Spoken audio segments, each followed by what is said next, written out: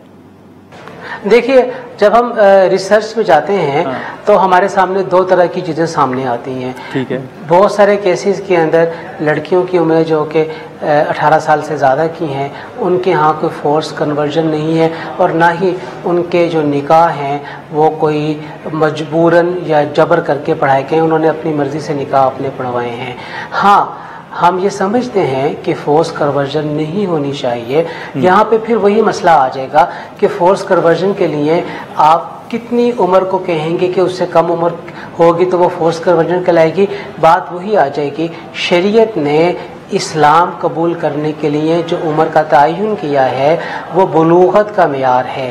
حضرت علی رضی اللہ تعالی عنہ جب اسلام قبول کرتے ہیں تو ان کی عمر ایک بچے کی عمر ہے، چھوٹی عمر ہے، ایون جسمانی بلوغت بھی نہیں ہے، لیکن ان کے اسلام قبول کرنے کے عمل کو قبول کیا گیا.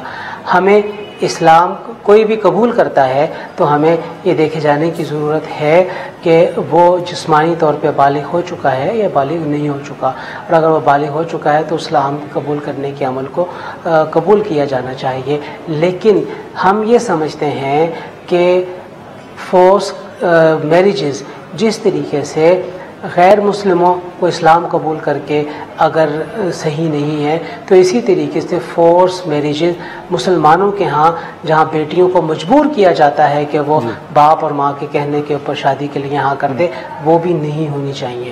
سر لیکن اب ایک جو خواتین کے حقوق کے حوالے سے بات ہوتی ہے اور جو عورت مارچ کے شرکا ہیں ان کو بھی ایک شکایت ہوتی ہے کہ وہ جب بھی عورت مارچ کے لیے لوگوں کو اکٹھا کرتے ہیں، وہ جمع ہوتے ہیں عورت مارچ کے لیے، تو پھر سوشل میڈیا پر یا ایک بیانات جو ہیں ان کے خلاف آتے ہیں اور ان کے خلاف ایک مہم جو ہے وہ شروع ہو جاتی ہے. تو یہ عورت مارچ کے شرکا کے خلاف جو ایک مہم ہے، آپ سمجھتے ہیں کہ یہ جائز ہے، یہ درست ہے ان کے خلاف یا ان کو تنقید کا نشانہ بنانا؟ دیکھیے ہمارا یہ خیال ہے، ہم یہ سمجھتے ہیں کہ اسلام نے تو خواتین کے حقوق کو متعین کر دیا ہے. ٹھیک ہے، خواتین کیا ان متعین شدہ حقوق کو لینے کے لیے تیار نہیں ہے؟ پہلا سوال تو یہ ہے. اگر وہ ان متعین شدہ حقوق کو لینے کے لیے تیار نہیں ہے تو بتائیے کہ اسلام نے ان کے حقوق دیے جانے کے عمل میں کہاں پر زیادتی کی ہے؟ معاملہ یہ ہے کہ حقوق مذہب دیتا ہے، مذہب آئیڈینٹیفائی کرتا ہے ان تمام حقوق کو، لیکن مسئلہ آ کے ختم ہوتا ہے مردوں کے اوپر اور پھر خواتین کے اوپر. دیکھیے ہمارے گھروں میں ہماری مائیں جب ساس بنتی ہیں اور بیٹیاں گھروں میں بہو بن کے آتی ہیں تو ان کے ساتھ جو سلوک روا رکھا جاتا ہے وہ کون رکھتا ہے؟ وہ سسر نہیں رکھتا ہے، وہ بچہ یا وہ دلہا نہیں رکھتا ہے، وہ عمومی طور پہ ساس کی طرف سے شروع ہوتی ہیں اور اس کے بعد پھر وہ پھیلتی ہوئی جاتی ہیں چیزیں آگے کی طرف. تو یہاں پہ تو عورت خود عورت کی دشمن ہوئی پڑی ہے. ہمیں تو مطلقاً عورت کے حقوق کی بات کرنی ہے اور ہم یہ سمجھتے ہیں کہ عورتوں کو، خواتین کو جتنے حقوق اسلام نے دیے ہیں اس سے پہلے انہیں میسر نہیں تھے. اسلام کے آنے کے بعد وہ ان سے بہرہ بند ہوئی ہیں، اور جب اسلام انہیں دینے کا وعدہ کرتا ہے تو پھر یہ دینے کا وعدہ مردوں کی طرف سے بھی اور بڑی عمر کے خواتین دونوں کی طرف سے ہونا چاہیے کہ وہ اسلام کے ان تمام حقوق کو لازمی طور پہ ان خواتین تک دیں. تو آپ سمجھتے ہیں کہ عورت مارچ کے شرکا کے جو مطالبات ہیں وہ آپ کے نزدیک جائز نہیں ہیں؟ دیکھیے اس میں سے بتیرے ایسے ہیں جو کہ نیگیٹیوٹی کی طرف جاتے ہیں اور جو کہ شریعت کے جو بنیادی تصورات ہیں ان سے ٹکراتے ہیں. اب آپ مجھے یہ بتائیے کہ اگر کوئی انٹیمیٹ کرنا چاہے اپنی بیوی سے اور بیوی کا دل چاہ رہا ہے اور شوہر کا دل نہیں چاہ رہا ہے اور اگر وہ زبردستی یہ کر لے تو کیا شوہر مقدمہ کروا سکتا ہے بیوی کے اوپر؟ یا اس کا وائس ورثہ لے لیں آپ، اس کا الٹ لے لیں، تو کیا اس طرح کے معاملے کے اوپر کیا مقدمہ ہونا چاہیے؟ اور اگر یہ والے نعرے لکھے جائیں گے عورت مارچ کے اندر تو کیا انہیں آپ درست سمجھتے ہیں؟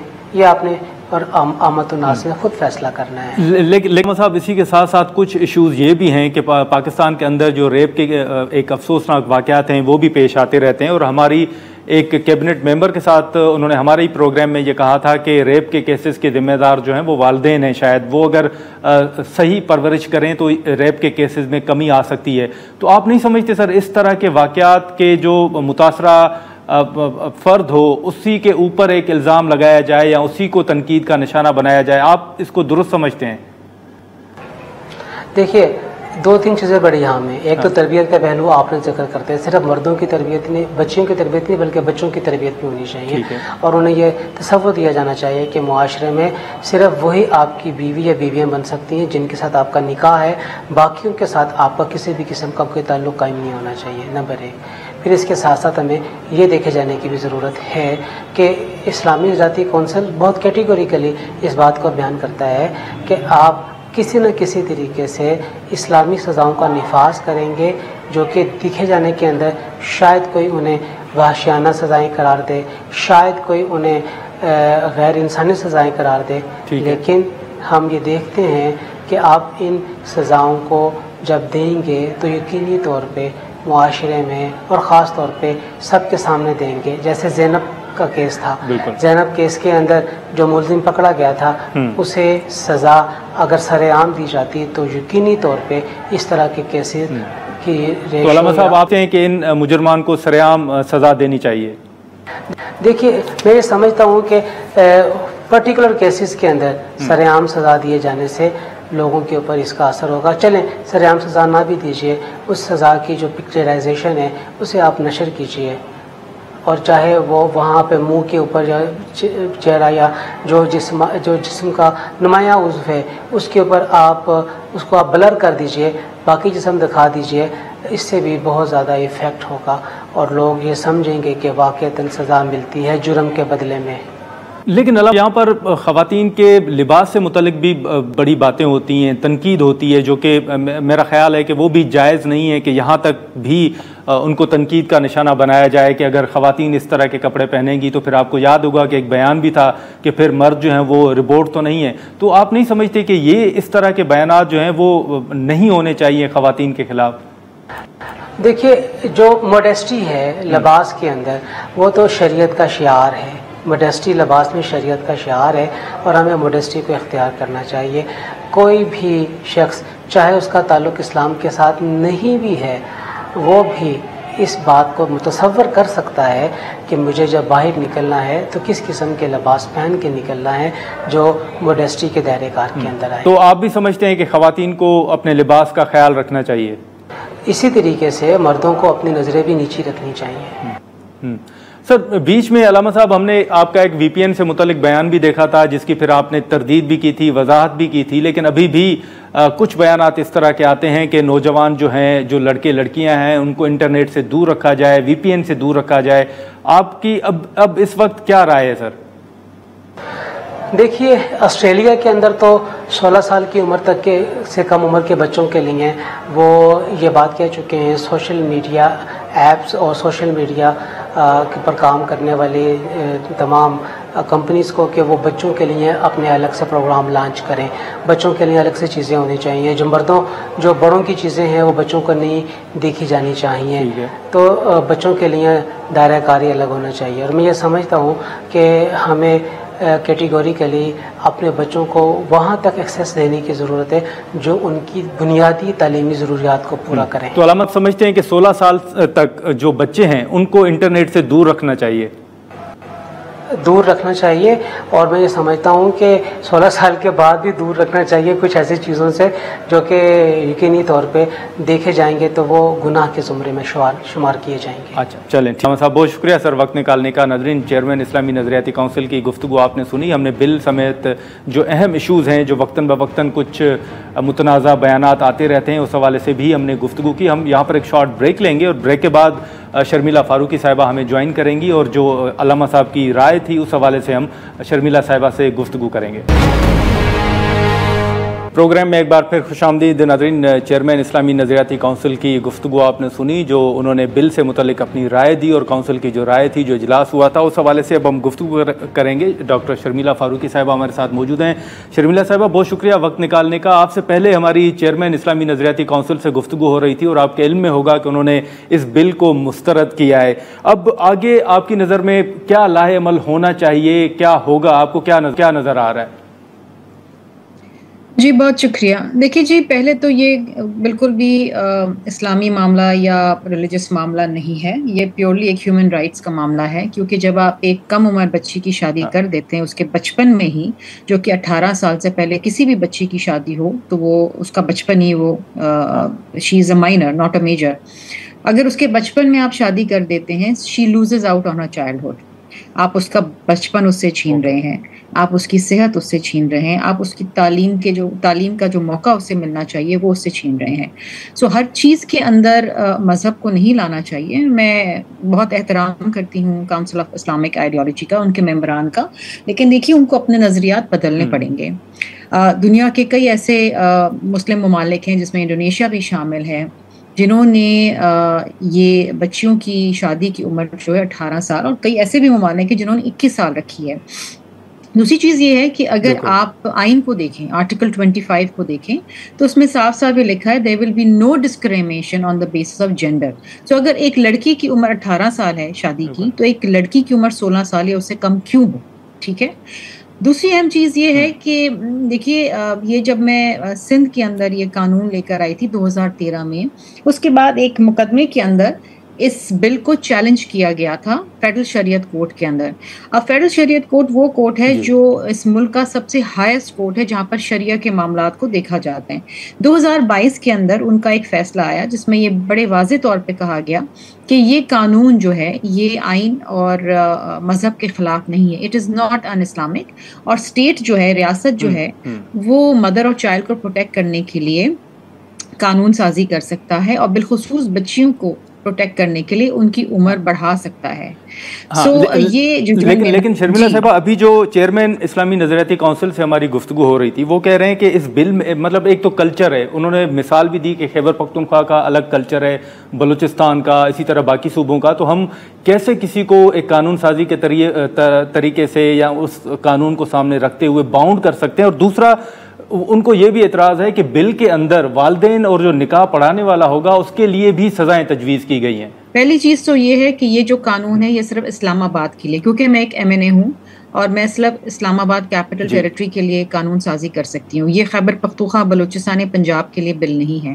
سندھ میں یہ بل 2013 میں آ چکا ہے اور اسلام آباد کے حوالے سے یہ بل ہے، اور اگر خیبر پختونخوا یا بلوچستان کی اسمبلی یا پنجاب کی اسمبلی اس کو اڈاپٹ کرنا چاہیں، یہ ان کی مرضی ہے۔ دس بل از اونلی فار اسلام آباد، تو یہ باقی صوبوں کے اندر نہیں ہے۔ دوسری چیز، اہم چیز جو ہے جس کے اوپر میں بات کرنا چاہوں گی، وہ یہ ہے دس از ناٹ دا کلچر۔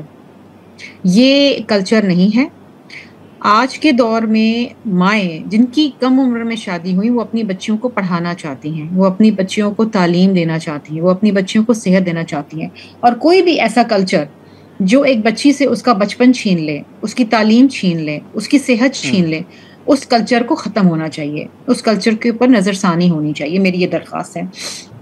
تیسری اہم چیز یہ ہے کہ دیکھیے، دنیا کے ایسے کئی مسلم ممالک ہیں جہاں پر قانون سازی ہو چکی ہے۔ میں نے آپ کو نام بھی بتائے، انڈونیشیا بھی ہے، اس کے اندر بہت سارے ایسے ممالک ہیں، میرے پاس ایک پوری فہرست ہے، اگر آپ چاہیں تو میں آپ کو دے دوں، جہاں پر کہیں تو 18 سال کی عمر، مصر کے اندر جو ہے وہ 21 سال ہے عمر۔ جی، سو دیکھیے نا، یہ کیا وہ ہم سے کم اسلامی ہے یا ہم ان سے زیادہ اسلامی ہیں؟ بات یہ ہے کہ اس وقت میری گزارش یہ ہوگی کہ ہر چیز کو مذہب کی نظر سے دیکھنا اور اس کو مذہبی رنگ دینا یہ مناسب نہیں ہے۔ یہ ایک پیورلی ہیومن رائٹس معاملہ ہے، اور میں نے آپ کو کانسٹیٹیوشن کا بھی ذکر کیا، میں نے آپ کو آئین کا بھی ذکر کیا، اور دوسری چیز یہ ہے کہ یس، بہت دفعہ ماں باپ ہی ہوتے ہیں جو غربت کی وجہ سے اپنی کم عمر بچیوں کو بیچ دیتے ہیں، کسی بڑی عمر کے شخص سے شادی کرا دیتے ہیں۔ آپ کو یاد ہوگا کہ سندھ کے اندر 2022 کے سیلاب کے بعد دادو کے اندر 22 کم عمر بچیوں کی شادی کروانے کی کوشش کی گئی، آپ کو یاد ہوگا۔ سو یہ ماں باپ ہی کرواتے ہیں، بالکل نکاح خواہ مل جاتے ہیں، اور اس کے اندر یہ شرط ہے کہ آپ نے بچی کا نکاح خوانے بچی کا شناختی کارڈ دے کے اس کی شادی کرانی ہے۔ دیکھیے، برائے مہربانی، یہ دنیا اس وقت ہمارے اوپر ہم نظر رکھی ہوئی ہے اس معاملے کے اوپر، اور دنیا نے پاکستان کو سراہا ہے اس قانون کے پاس ہونے کے بعد، اور ہم سمجھتے ہیں کہ اسلام جو ہے وہ ایک بہت ہی پروگریسو جو مذہب ہے، اور وہ جو رائٹس اور دیتا ہے بچیوں کو اور خواتین کو، وہ کوئی اور مذہب نہیں دیتا۔ تو اسلام کا رنگ دیکھیں۔ لیکن شرمیلا صاحبہ، آپ اب کیا سمجھتی ہیں، آپ کو نظر کیا آ رہا ہے کہ اسلامی نظریاتی کونسل اگر اس بل کو مسترد کرتا ہے، وہ بل جس کو پارلیمنٹ کے دونوں ایوان منظور کر چکے ہیں، تو اس کے بعد کیا امپیکٹ پڑے گا اس فیصلے کا اسلامی نظریاتی کونسل کا؟ دیکھیے، میں آپ کو ایک بات بتاؤں، اسلامی نظریاتی کونسل کا فیصلہ اپنی جگہ ہے، لیکن it is not binding on any law. یہ ایک آبزرویشن ہوتی ہے، یہ جو بھی آبزرویشن دیں گے وہ کسی قانون نہیں بن جاتا۔ فیڈرل شریعت کورٹ کا فیصلہ ایک قانونی فیصلہ ہے، اٹس اے ججمنٹ، ٹھیک ہے، لیکن کاؤنسل آف اسلامک آئیڈیالوجی کا کوئی بھی آبزرویشن وہ بائنڈنگ نہیں ہے کسی بھی قانون کے اوپر، ٹھیک ہے۔ بالکل. لیکن شرمیلا صاحبہ اب جو آج کی اگر آپ اخبارات اٹھا کر دیکھ لیں تو اس میں خبریں یہ بھی ہیں کہ اب علماء کی جانب سے یہ وارن کیا گیا ہے پریزیڈنٹ صاحب کو کہ وہ بل پر دستخط نہ کریں. ایسا کوئی ماحول کسی نے کوئی آپ سے رابطہ کیا ہو یا اس بل کو پیش کرنے کے وقت آپ سے کسی نے درخواست کی ہو کہ بل پیش نہ کریں؟ اور اوورآل اگر اب صدر صاحب کو یہ کہا جا رہا ہے تو آپ کو اوورآل کوئی دباؤ نظر آ رہا ہے کہ اس وقت دباؤ بڑھے گا اور صدر صاحب کے اوپر بھی دباؤ علماء کی جانب سے بڑھتا ہوا آپ کو نظر آ رہا ہے؟ دیکھیے جی، مجھ پہ کبھی کسی کا کوئی دباؤ نہیں پڑا. میری جماعت ایک بہت پروگریسو جماعت ہے. میری جماعت شہید محترمہ بے نظیر بھٹو صاحبہ کی جماعت ہے جنہوں نے ہمیشہ خواتین اور بچیوں کو ان کا حقوق دلائے اور جد و جہد کی ہے، اور میں انہی کے نقش قدم پہ چل رہی ہوں. جب میں سندھ کے اندر بھی یہ قانون لے کر آئی تھی تو مجھے اوور ویلمنگ سپورٹ تھی، اور سندھ کے اندر بھی یہ قانون جو ہے یونینمسلی پاس ہوا جس میں تمام پولیٹیکل جماعتیں تھیں، چاہے وہ PMLN ہو، MQM ہو، مسلم لیگ ہو، اور یہاں پر بھی نیشنل اسمبلی سے یہ یونینمسلی پاس ہو. مجھے خوشی اس بات کی ہے کہ ہم نے ایک بوسیدہ کلچر کے ساتھ کھڑے ہونے کی بجائے ہم نے قانون اور ایک صحیح سمت کے اندر ہم نے تاریخ کو جو ہے قائم کیا ہے. It's a milestone. We have decided to stand with our girls and our little girls. ہم نے ان کے ہاتھوں میں کتابیں دینی ہیں، ہم نے ان کے ہاتھوں میں میرج کانٹریکٹ نہیں دینا. میں یہ نہیں کہتی کہ میں شادی کے خلاف ہوں، میں یہ کہتی ہوں آپ بالکل شادی کریں، لیکن 18 سال کی عمر کے بعد آپ شادی کریں، کیونکہ 18 سال سے پہلے تو بچی کا شناختی کارڈ نہیں بنتا، آپ ووٹ نہیں کر سکتے، آپ ڈرائیونگ لائسنس آپ کو نہیں ملتا، آپ کا بینک اکاؤنٹ نہیں کھلتا. شی از اے مائنر. آپ کس طریقے سے شرمیلا صاحبہ بالکل آپ کی بات درست ہے، لیکن اب جو یہ صدر صاحب کے اوپر ایک دباؤ کا ایک ماحول نظر آ رہا ہے علماء صاحبان کی جانب سے، یہ معاملہ آپ کو کس طرف جاتے ہوئے پھر نظر آ رہا ہے؟ آپ کو شاید دباؤ نظر آ رہا ہے، مجھے دباؤ نظر نہیں آ رہا.